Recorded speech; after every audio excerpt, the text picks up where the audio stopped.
Once again, everything here labeled in the sequence in which it was excavated. So you have structure B1 over there.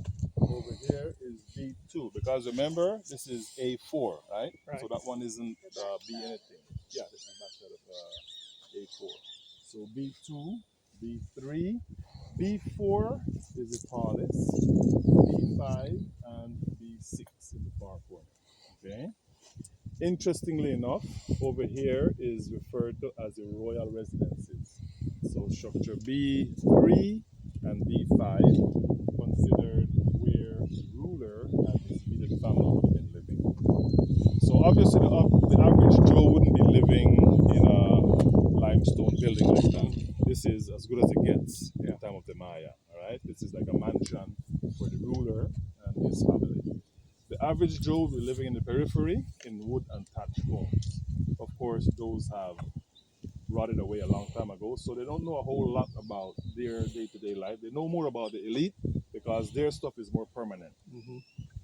And the Mayans had a belief, which again plays into the hands of the archaeologists, where they believe at whatever location their ancestors chose to build a temple, like we have here, they believe that's a sacred spot.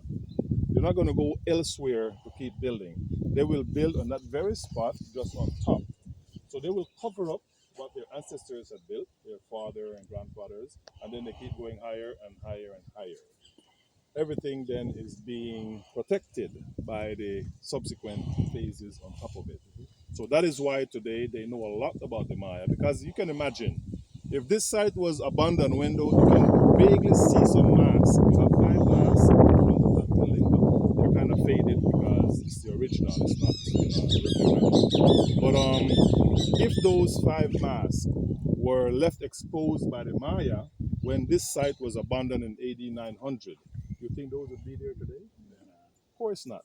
So the reason they're there is because the Mayans had built subsequent phases over those two, three times, and that is what protected those masks and those steps. And everything you're seeing there, everything there was covered. Everything over here was covered by subsequent phases, and that is what protected them. Okay. So it's convenient for us today that the Mayans didn't build a structure here and say, okay, we're done with that, we're going to go elsewhere and build again. They built on that very spot and kept going higher and higher, protecting what's underneath. Okay? So what they